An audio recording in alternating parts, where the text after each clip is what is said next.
Welcome back to the live stage. Sci-Fi Wire is here on Saturday of New York Comic Con 2018. I hope that you're ready to talk about the 13th Doctor of Doctor Who, because I'm here with Jody Houser to talk about the comic that's going to be coming out. And that means that you probably are privy to some things that most people are not. A few things, yeah, and I would get in trouble if I said any of them right now. Oh no, well, I tried. I didn't really try, because I'm not mean. But it's exciting. The medium of comics being used for Doctor Who is something that's been going on for a really long time now, dating back to the annuals and the comic strips. And it's kind of cool, because you can do anything. Whenever I think about the comics, I think of Frobisher, who is a alien who looks like a penguin. Prefers to look like a penguin, hangs out with the 6th and 7th Doctor, and is one of the most beloved companions from the comics. A penguin. And not a thing you'd find in the TV show. Yeah, that's one of the fun things about comics, because, and I don't want to say you have an unlimited budget, because if you have a massive crowd scene, you still have to have the artist draw all those people. But in terms of, you know, special effects and weird prosthetics that you might have to deal with actors, that the sky's the limit in comics. Yeah, and you've got a lot of experience. I mean, no shortage. And you also have done specifically other like TV and film properties. And that's sort of like, it's a challenge, right? Because you're trying to keep the comic audience interested and also the movie and TV watchers to come in. So like, what's your process? How do you deal with that? Like, let's say like when you were doing Orphan Black. Well, I mean, for me, the most important thing to remember is that it's supposed to be a comic book, and it should feel like a comic book. And you obviously don't want to lose track of the things that make the property as a whole beloved by fans and, you know, what's at the core of the storytelling. But you have to find a way to tell the story that works for a comic book specifically. And you especially want to take advantage of the medium in a way that you wouldn't be able to do on a TV show or a movie or a novel or whatever, you know, the original source of the material was. So, in your mind, how do you make Doctor Who a comic? What's your answer to that? Well, I think one of the fun things about the Doctor is in every incarnation, it's all about, you know, sort of exploring the beauty and the wonder of the universe, you know, through either your own new eyes or a new friend's eyes. And I think really, you know, sort of pushing, especially on the art side, and just having wonderful artists who come on board and can just do just insanely gorgeous new alien landscapes and alien species. I think just letting the artists sort of really, their imagination run away with them.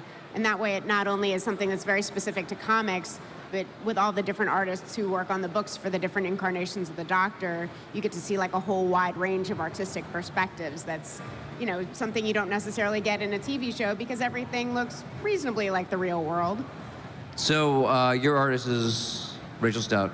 Yes, who has a little bit of a history drawing Doctor Who comics. Yeah. And I'm kind of very much letting her be the knowledgeable person in this case, since I'm the new kid on the block. So what were those initial conversations like?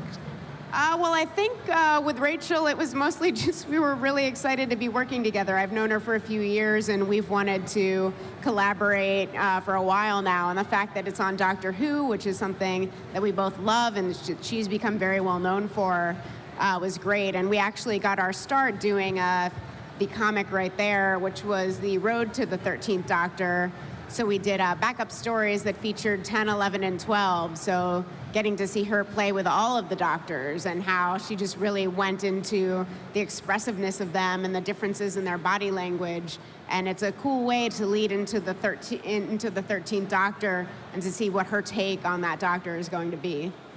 When you were sort of going back to write 3 other earlier incarnations of the Doctor, did you go back and watch episodes? Like, well, how did you sort of lock into the voice of each of them? Because they are each so distinct. Yeah, I definitely went back and watched episodes, which is, it's like, oh boy, my job is now to watch some Doctor Who episodes. Work is hard.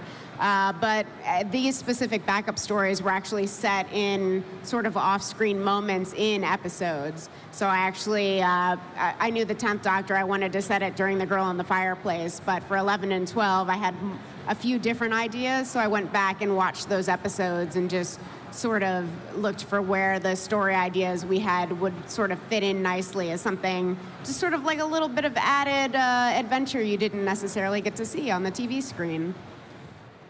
I'm curious because yes, in this issue, we do see that girl in the fireplace stuff.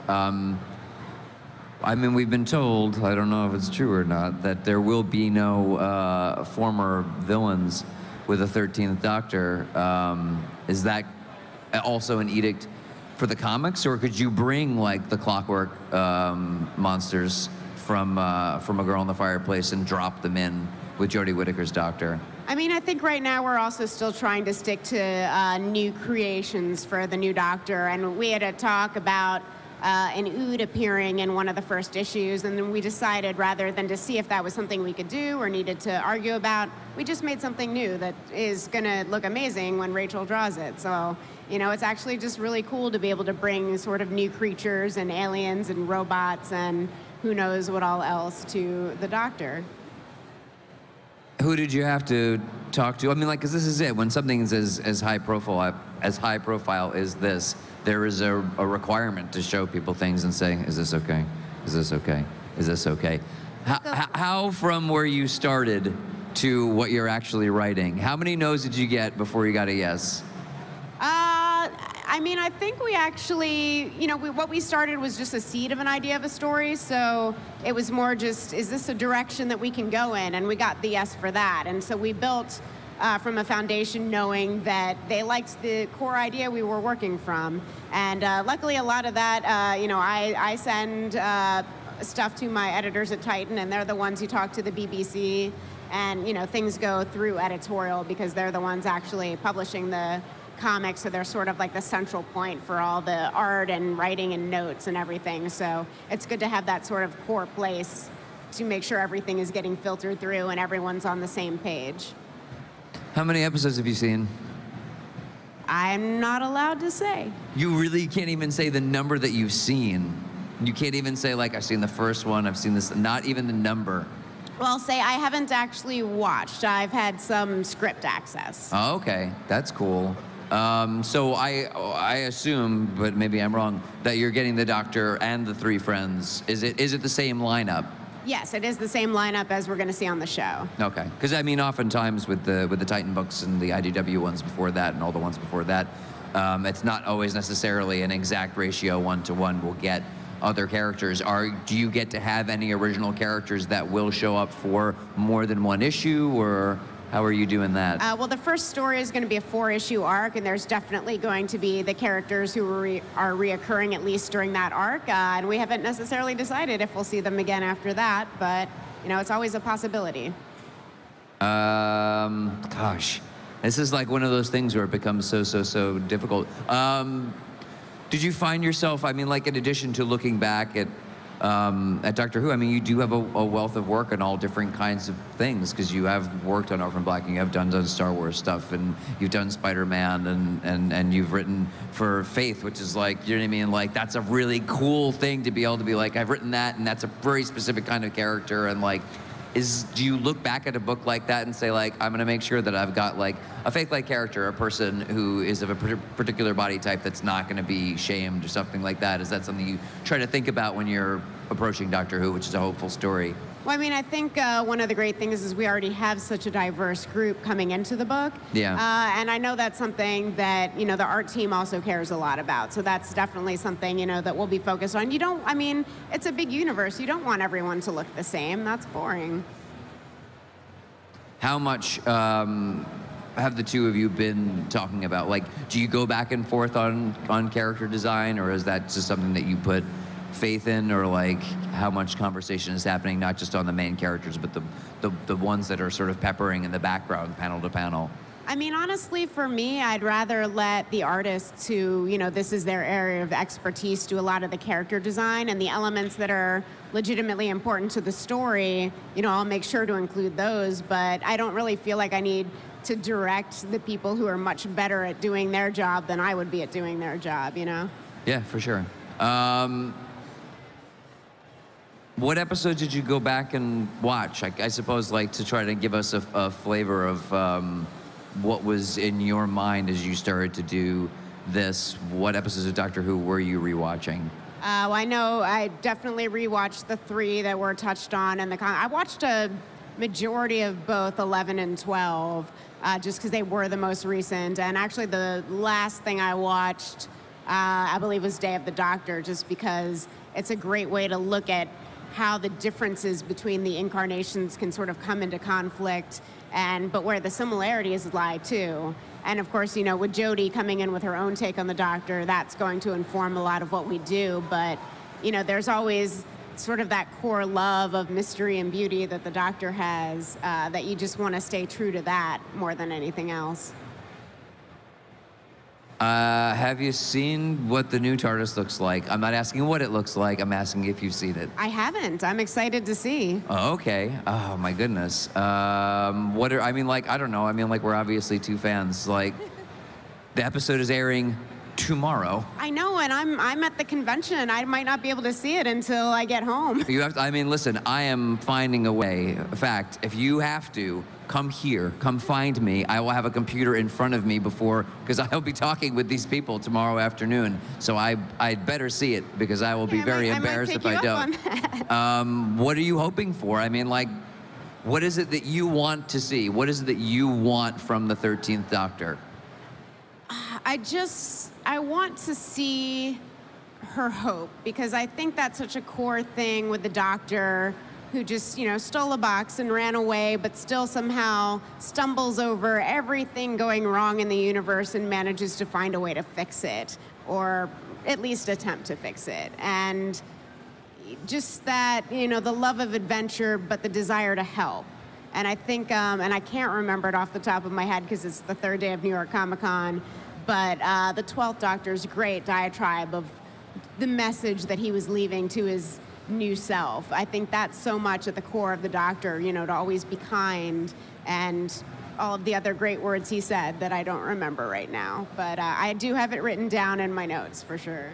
Have you watched any other work of Jodie Whittaker's to sort of like get a sense of the way that she's as a person speaks? Because obviously every actor is in a way the Doctor, you know, like Peter Capaldi brings a lot of himself to the role. I mean, dating back to Bill Hartnell, I mean, he brought a lot of who he was to that role. So have you watched her in interviews or watched things that she's done at Broadchurch or other things that she's done to sort of get a sense of how to write?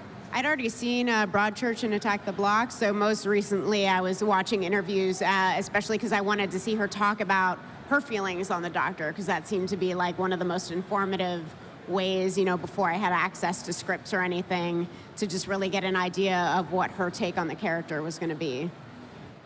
Do you think, I mean, like, this is like such a crazy question, but I would like, it's been on my mind a lot. They can't talk about what's happening on the show because, of course, everybody wants to be surprised. But, like, the conversation, of course, is about this is the first woman Doctor. But we can't talk about the substantiveness of what that means.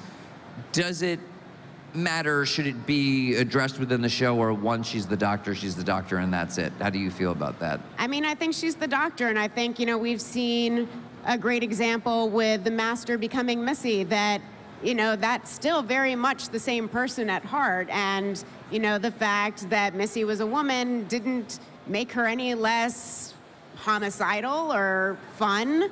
And she was such a blast to write in my 12th Doctor backup. So, you know, I think the groundwork's been laid just for the Doctor to be the Doctor, no matter what she looks like now. And just to confirm, the first issue with the 13th Doctor proper is May? November 7th. November 7th. All right. Well, thank you very much for joining me. Thank you for having me. And stick around. Up next, we are going to have an interview with the cast of Anna and the Apocalypse. Please make sure that you're using hashtag sci-fi, hashtag it's a fan thing, and we'll be right back. I'm Jackie Jennings with SYFY WIRE. If you can't get enough of New York Comic Con, go ahead and subscribe to our YouTube channel for news, interviews, cosplay, and so much more.